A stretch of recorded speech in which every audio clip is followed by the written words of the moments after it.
జై Shriram. Hello friends, welcome to our channel. Friends, మీ అందరికీ ఈ విషయం తెలుసా? అయోధ్యలోని రామ మందిరం గురించి ఎన్నో ఏళ్లుగా గత 150 సంవత్సరాలుగా చాలా పోరాటాలు మన హిందువులైతే చాలా పోరాటాలు, ఎన్నో ప్రాణత్యాగాలు జరిగాయి. అసలు ఏంటి రామ మందిరం అంటే, బేసిక్గా మనకి ఇనీషియల్గా రాముడు పుట్టిన ప్రదేశం ఏంటంటే అయోధ్య అనమాట. సో అయోధ్యలో ఇంతకుముందు ఒక గుడి ఉండేది, రాముడికి సంబంధించిన ఒక గుడి ఉండేది.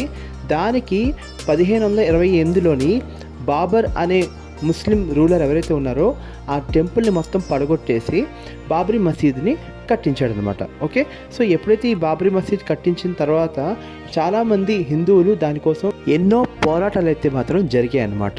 ఈ రామ మందిరం కోసం సుప్రీంకోర్టులో, హైకోర్టులోని చాలా పిటిషన్లు అయితే దాఖలయ్యాయి. ఇలాగ రామ మందిరం కట్టాలని. అయోధ్యలో ప్రారంభోత్సవ కార్యక్రమాలు అయితే మాత్రం రేపు జరుగుతాయి అనమాట. అంటే రేపే ఓపెనింగ్ అవుతుంది రామ మందిరం. సో ఇది నిజంగా ప్రతి హిందువు గర్వించదగ్గ విషయం, ప్రతి హిందువు ఆనందించాల్సిన విషయం. ఎందుకంటే కొన్ని వేల మంది ఈ రామ మందిరం కోసం ఎంతోమంది ప్రాణత్యాగాలు అయితే జరిగాయి. సో ఈ ప్రాణత్యాగాలకి ప్రతీకగా వాళ్ళకి ఏంటంటే ఒక రామ మందిరం అయితే ఇవాళ ఒక నిజమైపోయింది. సో బాబ్రీ మసీద్ ఇష్యూ తర్వాత చాలా గొడవలు జరిగాయి. సో ఆ గొడవలకి అనంతరం ఇదంతా చాలా 150 సంవత్సరాల తర్వాత అయోధ్యలో రామ మందిరం అనేది నిర్మించడం జరుగుతుందన్నమాట. సో ఇది నిజంగా చాలా గొప్ప విషయం. అండ్ మోడీ గారు మాత్రం చాలా గొప్ప పని అయితే చేశారు. ప్రతి హిందువు గర్విస్తారు ఆయన చేసిన పని వల్ల.